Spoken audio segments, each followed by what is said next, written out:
हरे कृष्णा। आज हम बात करेंगे मन की ऐसी परेशानी के बारे में जिससे हमें हमेशा जूझना पड़ता है, वो डिप्रेशन।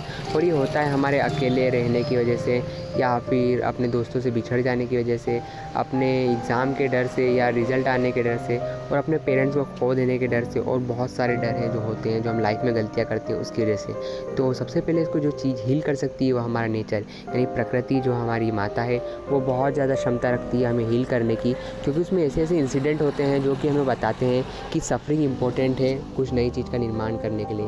जैसे पत्थर के लिए ज़रूरी है कि वो पानी से टकराए जब भी वो चिकना हो सकता है। तो ये जो पहली चीज़ है नेचर जो हमें हील करता है। दूसरे नंबर पे आती है होली स्क्रिप्चर्स, यानी जो हमारे पुराने जो हमारे शास्त्र हैं और जो हमारे पुराने पुराण हैं, ये सब हमें बहुत ज़्यादा हील कर सकती है। श्रीमद् भगवद गीता उनमें से एक है जो कि भक्ति वेदांता प्रभुपाद जी ने लिखी है, उसको तुम पढ़ सकते हो। और बहुत सारे लोगों की है जिन्होंने व्याख्या की है, और वो बहुत महान लोग हैं जिन्होंने जीवन को हर पल जीना सीखा है, और उन्हें बहुत अच्छी व्याख्या की है। उन्होंने बताया है कि उन्होंने जीवन को किस तरह से मतलब अपने जीवन को किस तरीके से अनुभव किया, अच्छे तरीके से उन्होंने अनुभव करना सीखा, किस तरह उन्होंने अपनी दिनचर्या बनाई, किस तरह उन्होंने अपने जीवन बिताया।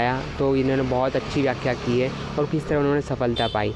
अब जो तीसरे नंबर पे आती है वो एनिमल्स और काऊ। तो काऊ जो होती है वो बहुत ज़्यादा मतलब रखती है पॉसिबिलिटीज़ तुम्हें हील करने की, क्योंकि ये ऐसी एनिमल है जो कि इमोशनल कनेक्टेड है, जो कि बहुत ज़्यादा सिंपल तरीके से रहती है, और जिसके अंदर बिल्कुल भी मतलब बुरा व्यवहार नहीं होता।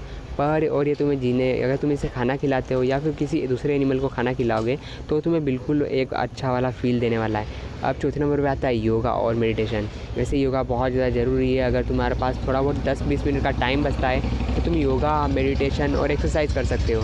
अब होता ऐसा है कि जो तुम्हें डिप्रेशन होता है उसका सबसे बड़ी प्रॉब्लम यही है कि तुम्हारी जो बॉडी है उसमें हार्मोनल चेंज आते हैं, तुम अपनी एनर्जी को कंट्रोल नहीं कर पाते हो, और इसलिए वो अलग अलग एनर्जी का फॉर्म ले लेता है। तो इसलिए जो डिप्रेशन है उसको तुम निकाल सकते हो अपनी एनर्जी को कहीं पर यूज़ करके, और ये बहुत ज़्यादा अच्छा तरीका है।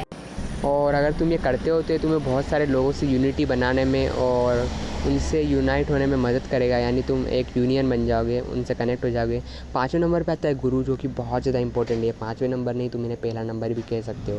तो जो गुरु होते हैं वो हमारे अंधकार को ख़त्म करते हैं और हमारे अंदर नया दीप जलाते हैं, और यही होते हैं जो तुम्हें अपना अहंकार कंट्रोल करना बता देंगे।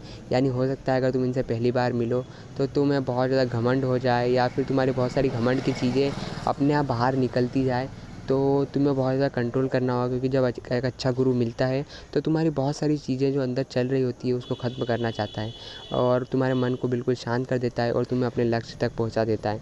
तो जो गुरु होते हैं हमारे पेरेंट्स हैं, तो अगर तुम अपने पेरेंट्स से बात करोगे या फिर उनकी हार्ड स्ट्रगल के बारे में देखोगे और जानोगे, तो तुम्हें इतना कुछ जानने को मिलेगा कि तुम लाइफ में बहुत सारी चीज़ों को पार कर जाओगे जो कि तुम्हारे मुसीबत है, और जो तुम्हारे लिए बहुत छोटी मुसीबत बन जाएगी।